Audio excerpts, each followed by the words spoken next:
అందరికీ నమస్కారం. రోడ్డు ప్రమాదాలు ఎవరికైనా యాక్సిడెంట్ జరిగినప్పుడు, బైపాస్లో వెళ్ళినప్పుడు కానీ, గ్రామాల్లో కానీ ఎవరికైనా యాక్సిడెంట్ అయినప్పుడు ఏం చేస్తున్నారంటే వారిని మనకెందుకని చెప్పేసి వదిలేసి వెళ్ళిపోతున్నారు. ఈ విషయం చాలా జాగ్రత్తగానండి. ఇది ఏంటంటే యాక్సిడెంట్ అయిపోయినప్పుడు ఎవరైనా రోడ్లో పడిపోతే, చనిపోయినా లేకపోతే ఏమైనా జరిగినా సరే చాలా జాగ్రత్తగా వినాల్సిన మాట ఏంటంటే, ఇప్పుడు మీరు దేంట్లో వెళ్తున్నారు, ఏదైనా ఒక కారో లారీయో బస్సో ఏదో సంథింగ్ మిమ్మల్ని గుద్దేసింది, మీరు పడిపోయారు.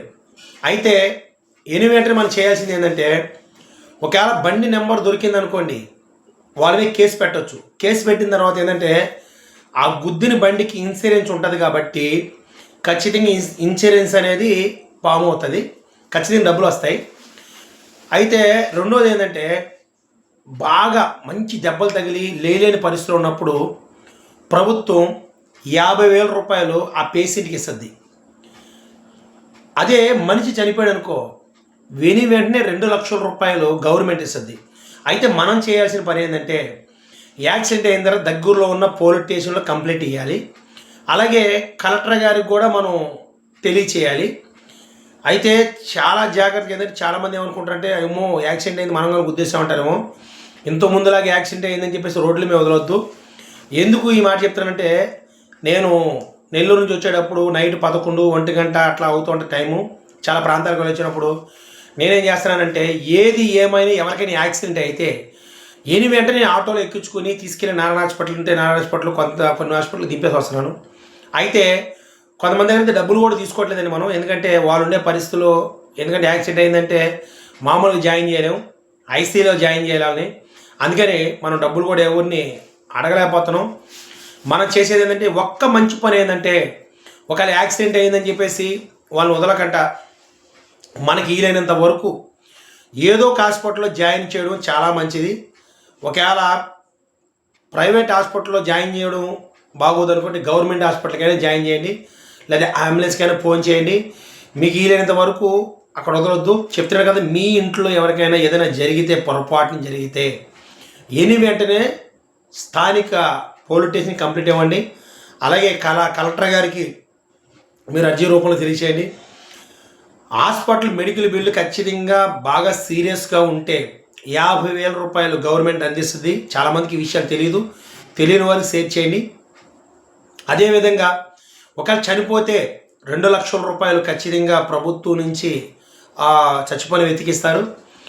ఒకవేళ మన టైం బాగుండి ఏదైనా బండి గుద్దెలిపోయిన తర్వాత వాళ్ళు మనకు తెలియకనే పారిపోతే, ఆ బండి నెంబర్ అయితే మనం తీసుకున్నట్లయితే ఖచ్చితంగా దానికి ఇన్సూరెన్స్ ఉంటుంది కాబట్టి, ఇన్సూరెన్స్ క్లెయిమ్ అవుతుంది కాబట్టి కేసులకి దానికి భయపడే తర్వాత సంగతి అండి. ఎందుకంటే ఆ కుటుంబం నమ్ముకుండి, ఆ వ్యక్తిని నమ్ముకుండి ఆ కుటుంబంలో చాలామంది ఉంటారు, వాళ్ళందరూ అన్యం అయిపోకూడదు కాబట్టి ఇలాగే మనం చేయాలి. ఎందుకంటే ఇప్పటికే నాకు తెలియక చాలా యాక్సిడెంట్ అయినప్పుడు నేను ఏం చేయలేకపోయాను.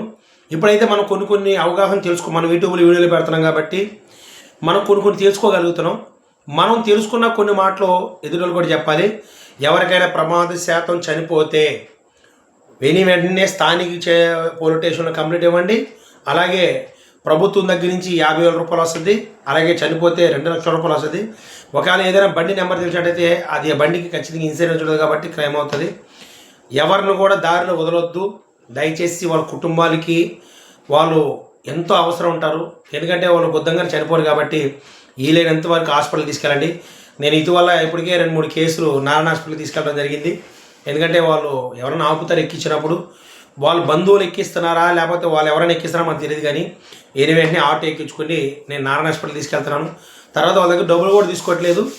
ఏది ఏమైనా అందరికీ మంచి జరగాలి, అందరూ బాగుండాలి, అందులో మనం కూడా బాగుంటాం. ఎందుకంటే డబ్బులు అనేది ఎప్పుడైనా సంపాదించుకుంటాం. ఒక మనిషి ఆపదలో ఉన్నప్పుడు ఆదుకుంటే ఖచ్చితంగా దేవుడు మనకనేది ఏదో ఒక మేలు జరిగిస్తాడు. అందుకని చాలామంది నిర్లక్ష్యం, అది పోలీసు యంత్రాంగం కావచ్చు లేదా డాక్టర్లు కానీ ఇవన్నీ కూడా చెప్పాలి. ఎందుకంటే కొంతమంది సీరియస్గా ఉండడం, కొంతమంది అంటే వాళ్ళకి మనకి ఎందుకులే అనుకుంటున్నారో నాకు తెలియదు, కానీ చాలా విషయాలుగా అది అందరికి తెలియచేయాలి. అసలు అక్కడక్కడ బోర్డులు పెట్టాలి.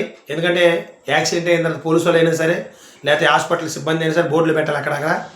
ఎందుకంటే ఎవరు కూడా చనిపోయినప్పుడు రోడ్డు మీద వదలొద్దని. ఇప్పటికీ చాలామంది పెడుతున్నారు, చాలా మంచి జరుగుతుంది. మన వీడియో చూస్తున్న వారు మాత్రం ఖచ్చితంగా దీన్ని పాటించండి.